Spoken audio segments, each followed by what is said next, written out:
So, guys, today we will discuss about Ram Mandir inauguration ceremony. Okay, so let's start with the things like uh, the history of Ram Mandir.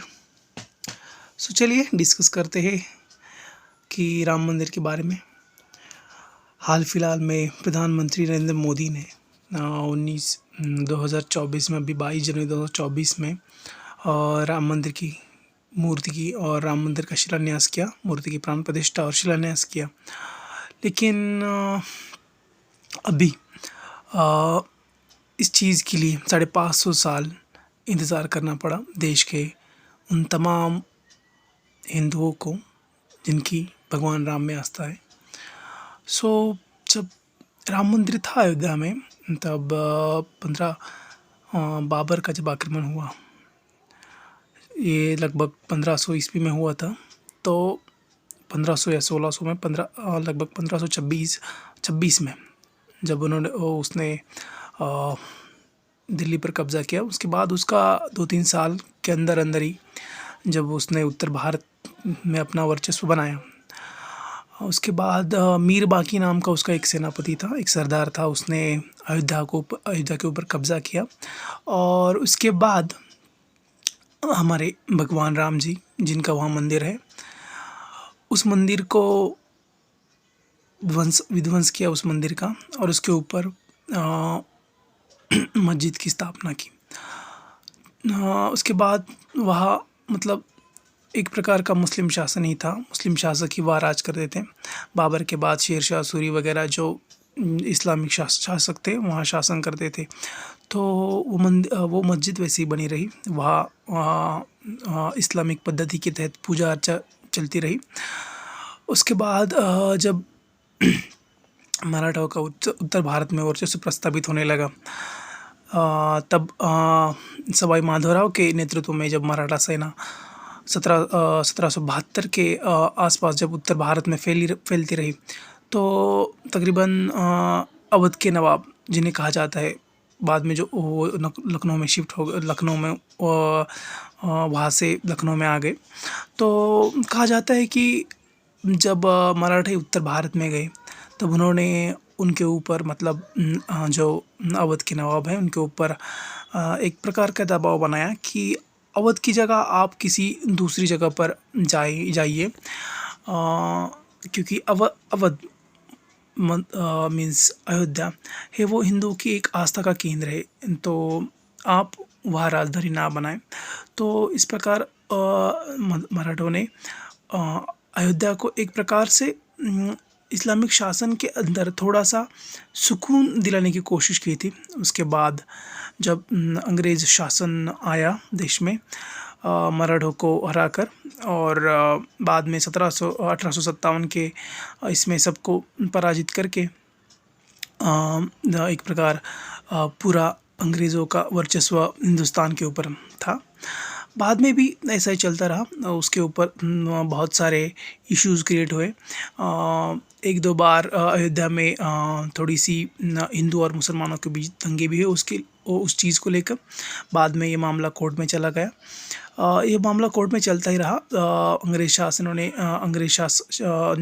अंग्रेज न्यायपालिका ने उसके ऊपर अपना जो निर्णय था वो मतलब हिंदू के पक्ष में ना देते हुए उस निर्णय को उन्होंने एक प्रकार से यूँ कहे कि मुसलमानों के लिए वो जगह वैसे ही उन्होंने बनाए रखी जो उसका वजूद रखा जो इससे पहले था। बाद में जब देश आज़ाद होने के बाद फिर से इसके ऊपर चर्चाएं बनी रही, इसके ऊपर बाद में फिर से कोर्ट में याचिकाएं दाखिल हुई। बाद में आकर जब 1980 के दशक के बाद जब देश की राजनीति एक अस्थिरता का मोड़ ले चुकी थी, और बाद में जब इंदिरा गांधी चुन के आई 1984 में, जब इंदिरा गांधी के ऊपर जो हमला हुआ, उसके बाद भी फिर से एक अस्थिरता देश में छाई रही। और बाद में जब हिंदू संगठनों ने जैसे कि आरएसएस, बजरंग दल, वीएचपी, इन लोगों ने राम मंदिर के लिए एक बहुत बड़ा आंदोलन खड़ा किया। उसी दरमियान उत्तर प्रदेश में समाजवादी पार्टी का शासन था। समाजवादी पार्टी के मुख्यमंत्री जो मुलायम सिंह यादव थे, उन्होंने मतलब जब कार सेवा हो रही थी तब कार सेवक के ऊपर गोलियाँ चलाई, उसमें बहुत सारे कार सेवकों की बलिदान चला गया। उसके बाद 1992 में जब बीजेपी शासित सरकार आई, उसके कल्याण सिंह मुख्यमंत्री थे। उस दरमियान एक वाक़या हुआ 1992 में, 6 दिसंबर 1992 में बाबरी मस्जिद का जो ढांचा था वो गिरा दिया गया। और इसके ऊपर देश की काफ़ी सारे इलाकों में इसके ऊपर फिर भी दंगे शुरू हुए। मुंबई जैसे इलाके, जैसे कोलकाता, यहाँ जैसे जहाँ मुस्लिम बहुल इलाका था, वहाँ हिंदू और मुस्लिमों के बीच दंगा हुआ। देश में बहुत सारा यूँ कह सकते हैं कि दंगों का माहौल बन गया। इंटरनेशनल भी इंडिया के ऊपर बहुत सारा प्रेशर बन गया। पाकिस्तान जैसे कट्टरपंथी देशों ने भी इसके ऊपर आक्षेप उठाया। इस्लामिक देश जो है उन्होंने भी इसके ऊपर बहुत आक्षेप उठाया। फिर भी भारत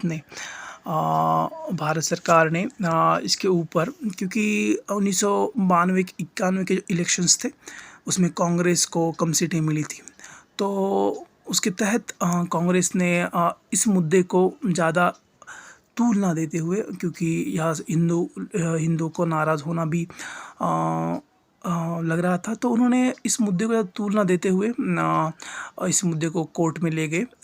जो भी चीज़ें थी उनको एज इट इज़ उन्होंने रखा, और कुछ ज़्यादा ना करते हुए एज इट इज़ उस केस को उन्होंने चलने दिया कोर्ट में। और जो बाबरी मस्जिद गिराने में जो लोग शामिल थे उनके खिलाफ़ उन्होंने केस दर्ज किया। बहरहाल इसी दरमियान 2007 में एक डिसीजन आया लखनऊ के एक जिला न्यायालय का। सो उन्होंने उस डिसीजन में अयोध्या जो बाबरी मस्जिद का ढांचा था उसको भगवान श्री राम की जन्मभूमि मानते हुए वहाँ मंदिर पुनर्स्थापना की आदेश दे दी गई। बाद में 2016-17 के बीच ये जो केस था ये फिर से उच्च न्यायालय में चला गया, याचिकाएं चलती रही। और 2017 में जब उच्च न्यायालय में केस चला गया तब 2017 के डिसीजन में इलाहाबाद उच्च न्यायालय ने ये निर्णय दिया कि ये भगवान रामलला की यहाँ जन्म हुआ था और यह भगवान रामलला की मंदिर बनना चाहिए। तो उसके बाद जब 2019-20 में जब न्यायमूर्ति रंजन गोगोई जी जो मुख्य न्यायमूर्ति थे, उनकी अध्यक्षता में जब 5 जजों की खंडपीठ थी, उन्होंने ये निर्णय दिया कि अयोध्या में भगवान श्री राम जी का जन्म हुआ था। और तमाम जो पौराणिक ग्रंथ है, पौराणिक साक्ष्य है, लोगों की जो उस जगह के प्रति आस्था है, उसको ध्यान में रखते हुए बहुत सारे इसके लिए सबूत भी मिले थे। बहुत सारे मतलब पौराणिक साक्ष्य भी थे कि भगवान श्री राम जी का जन्म वहाँ ही हुआ था। तो उसको मद्देनज़र रखते हुए कोर्ट ने ये आदेश दिया कि वहाँ भगवान श्री राम जी का भव्य मंदिर बनेगा। और इसी के साथ साथ मुसलमान भाइयों की भी भावना आहत ना हुए, इसलिए उन्होंने मुसलमान भाइयों के लिए उसी एरिया में, मतलब अयोध्या में ही किसी अलग जगह पर 5 एकड़ ज़मीन सरकार को आवंटित करने के आदेश दिए और वहाँ एक भव्य मस्जिद बनाने के लिए उन्होंने परमिशन दे दी। बाद में चलते हुए जब श्री नरेंद्र मोदी जी के नेतृत्व में यहाँ श्री राम जन्मभूमि का मंदिर का शिलान्यास हुआ। और बाद में जब मंदिर का काम चलता रहा और 3 से 4 साल बाद जब इस मंदिर की काम पूरा हुआ तो 22 जनवरी 2024 में सभी हिंदू भाइयों के लिए, सब हिंदुओं के लिए एक सुवर्ण क्षण आया जो इतिहास में याद रखा जाएगा। वो क्षण है 22 जनवरी 2024, जब भगवान श्री राम जी की मूर्ति की प्राण प्रतिष्ठा और मंदिर की मंदिर का होम हवन हुआ। उसके बाद ये मंदिर भक्तों के लिए खोल दिया गया। नमस्कार, इसी वीडियो के साथ मैं आपसे यही विदा लेता हूँ। चैनल को सब्सक्राइब कीजिए और बेल आइकॉन पर क्लिक करें ताकि ऐसी वीडियो मैं आपको पहुँचाता रहूँ। जय हिंद, जय भारत।